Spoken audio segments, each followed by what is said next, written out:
15.5 বছর যারা ক্ষমতায় ছিলেন, এর আগে যারা ছিলেন, তার আগে যারা ছিলেন, তার আগে যারা ছিলেন, কেউ বুকে হাত দিয়ে বলতে পারবেন না যে আমাদের সরকারের সময় কোনো দুর্নীতি হয় নাই।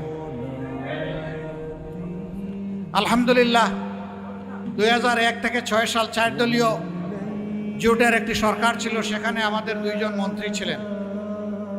আল্লাহর এই 2 বান্দা আল্লাহকে ভয় করে চেষ্টা করেছেন কোনো প্রকার দুর্নীতির সাথে কোনো সম্পর্ক না রাখার জন্য। এই জন্য তাদের বিরুদ্ধে অনেক মিথ্যা অভিযোগ দেওয়া হয়েছে, কিন্তু 5 বছরের মন্ত্রিত্বের দায়িত্ব পালনের সময়ে তাদের বিরুদ্ধে দুর্নীতির 1 টাকার অভিযোগও কেউ আনতে পারে নাই। কেন ভাই?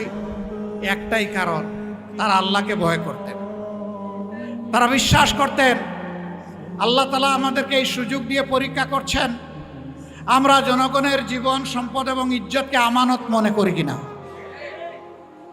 তারা জনগণের এই 3 নিয়ামতকে আমানত মনে করে চেষ্টা করেছেন, সর্বোচ্চ চেষ্টা করেছেন জনগণকে সেবা দেওয়ার।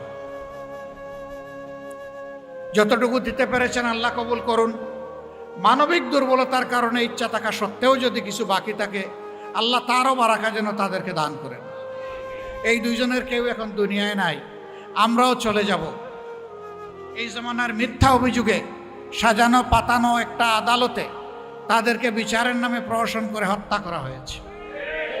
হ্যাঁ, দুনিয়ায় হত্যা করা যাবে, কিন্তু আখিরাতে কেউ কাউকে হত্যা করতে পারবে না।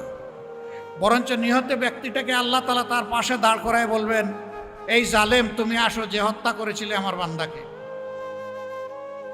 আল্লাহ রাব্বুল আলামিন তখন মজলুমের হাতে অস্ত্র দিয়ে বলবেন, তুমি এখন প্রতিশোধ নেওয়ার পক্ষে।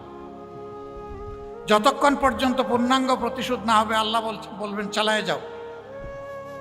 তবে যদি আল্লাহর কোনো বান্দা আল্লাহ তাআলার এই নিয়ামত পেয়ে সে যদি বলে, আল্লাহ তোমার এই গোলামকে আমি মাফ করে দিলাম, তুমিও মাফ করে দাও,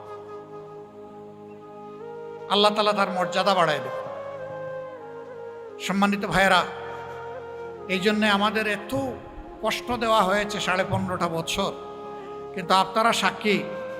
গত বছরের 5 আগস্ট রাতের বেলায় আমরা বলেছি, প্রিয় সহকর্মীবৃন্দ, অতীতের সমস্ত কষ্ট এখন পায়ের তলায় ফেলে দেন। কেউ কারো উপর কোনো প্রতিশোধ নেবেন না।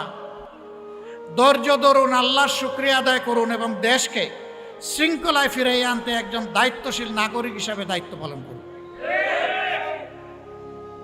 ওবায়দুল কাদের সাহেব দফায় দফায় বলছিলেন, আওয়ামী লীগ যদি ক্ষমতার থেকে সরে যায় তাহলে ক্ষমতা হারানোর 2 দিনের মাথায় আওয়ামী লীগের 5 লক্ষ কর্মীকে খুন করা হবে, হত্যা করা হবে। কেন তিনি বলেছিলেন? কারণ তারা মানুষ খুন করেছিলেন। এই জন্য তাদের ভয় ছিল যে মানুষ তাদের কাছ থেকে প্রতিশোধ নেবে। তারা রক্ত পিপাসু হতে পারে, দায়িত্ব জ্ঞানহীন হতে পারে, কিন্তু বাংলাদেশের মানুষ এই দেশকে এবং দেশের মানুষকে ভালোবাসে, এই জন্য প্রতিশোধ নেয়নি। কিন্তু যারা ক্ষতিগ্রস্ত, নিহতদের পরিবার এবং যারা আহত, তারা যদি ন্যায় বিচার পেতে চায়, অবশ্যই সেই বিচার পাওয়ার অধিকার তাদের আছে। আমরা সেই বিচারের জন্য তাদের পাশে দাঁড়িয়ে লড়াই করব ন্যায় বিচার পাওয়ার জন্য। কিন্তু কেউ আমরা আইন হাতে তুলে নেব না। আবার কারণ আমি মিথ্যা মামলাও দেব না, যে মৌসুম পেয়েছি এখন ইচ্ছা মতো মিথ্যা মামলা শত শত দিয়ে এখন মামলা বাণিজ্য করে কিছু কামাই করে নেই, না, এ কাজও আমরা করব না, এটাও হারাম। সম্মানিত ভাইরা, 5 তারিখের পট পরিবর্তনের পরে সবাই যদি এই ধৈর্যটা ধরত, সবাই যদি মানুষকে সম্মান করত, সবাই যদি দেশটাকে ভালোবাসত, তাহলে রাস্তাঘাটে আজকে মানুষের কণ্ঠে কণ্ঠে, আজকে মানুষের মুখে মুখে এই কথাটা শুনতে হতো না, দেশ আজ চাঁদাবাজদের দখলে। আমরা তাদেরকে বলেছি, বিনয়ের সাথে বলেছি, ওরা কষ্ট দিয়েছে 15.5 বছর, এখন আমরাও কি মানুষকে কষ্ট দেব? এটা কি ঠিক হবে? আমরা তাদেরকে বড় অনুরোধ করেছিলাম, কে কার অনুরোধ শুনে?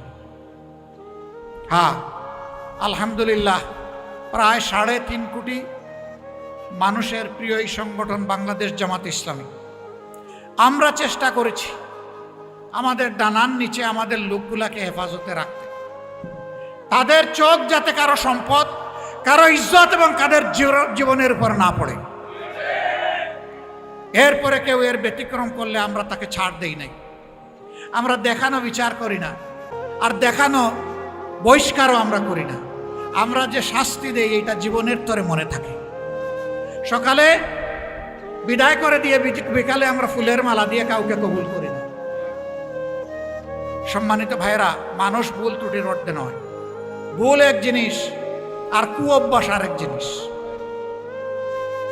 আমাদের লোকরা ভুল করলে আল্লাহ ক্ষমা করুন, এবং আমরাও যেন এই ভুলের জন্য অনুতপ্ত হয়ে এদের ব্যাপারে প্রকৃত ব্যবস্থা নিতে পারি, সেই তৌফিকে যেন আল্লাহ আমাদেরকে দান করে। আমাদের কমিটমেন্ট তিনটা।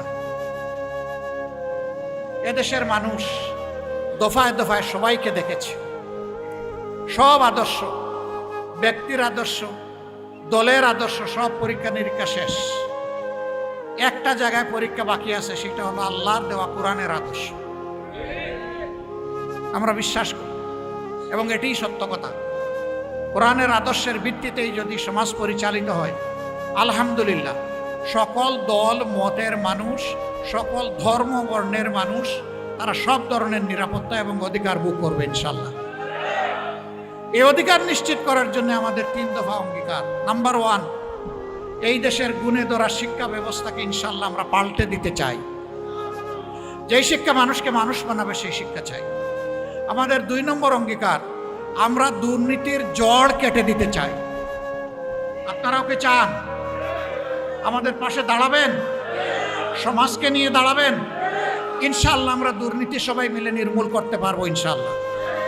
আমাদের 3 নম্বর অঙ্গীকার, সমাজের সব জায়গায় সামাজিক ন্যায় বিচার প্রতিষ্ঠা করতে হবে। তাহলে আর রাস্তাঘাটে নেমে কাউকে অধিকারের জন্য আন্দোলন করতে হবে না। যার অধিকার সে ঘরে বসে সম্মানের সাথে পাবে ইনশাআল্লাহ। আমাদের সন্তানেরা সুশিক্ষা নিয়ে বড় হবে, দেশ গড়ার কারিগর হবে, এই দেশকে মর্যাদার আসনে তারা উপনীত করবে। আমরা এমন একটি দেশ, শান্তির দেশ, এমন একটি দেশ, ভালোবাসার দেশ, এমন একটি দেশ, মানবিক বাংলাদেশ, এই দেশবাসীকে আমরা উপহার দিতে চাই। আল্লাহ যেন আমাদেরকে তৌফিক দান করেন। আপনারা কষ্ট করে এসেছেন, আমাদের কথাগুলো শুনেছেন, এখানেই যেন শেষ না হয়। সবাই মিলে এখান থেকে আমাদের নতুন আন্দোলনের সূচনা হোক। এই 3 দফার ভিত্তিতে আমাদের একটি উন্নত ভালো শিক্ষা, আমাদের জড় কাটা, নির্মূল করা অভিযান, দুর্নীতির বিরুদ্ধে, এবং সমাজের সর্বক্ষেত্রে সবার জন্য ন্যায় বিচার প্রতিষ্ঠা করা। আল্লাহ তাআলা আমাদেরকে তৌফিক দান করুন। সময় আপনারা যা দিলেন আমরা কৃতজ্ঞ। আমি সুস্থতা পুরোপুরি এখনো ফিরে পাইনি, শারীরিক দুর্বলতা এখনো রয়ে গিয়েছে। আমার কণ্ঠে কমজোরি আপনারা অনুভব করছেন। দোয়া করেন আল্লাহ যতদিন হায়াত দিবেন মানুষের জন্য যেন আমরা লড়াই করে যেতে পারি।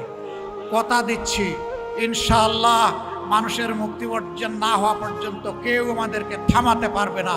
আমরা থামবো না, আমরা গন্তব্যের দিকে দেশবাসীকে নিয়ে এগিয়ে যাব। আল্লাহ হাফেজ। বাংলাদেশ জিন্দাবাদ, বাংলাদেশ জামাতে ইসলামী জিন্দাবাদ। আসসালামু আলাইকুম ওয়া রাহমাতুল্লাহ।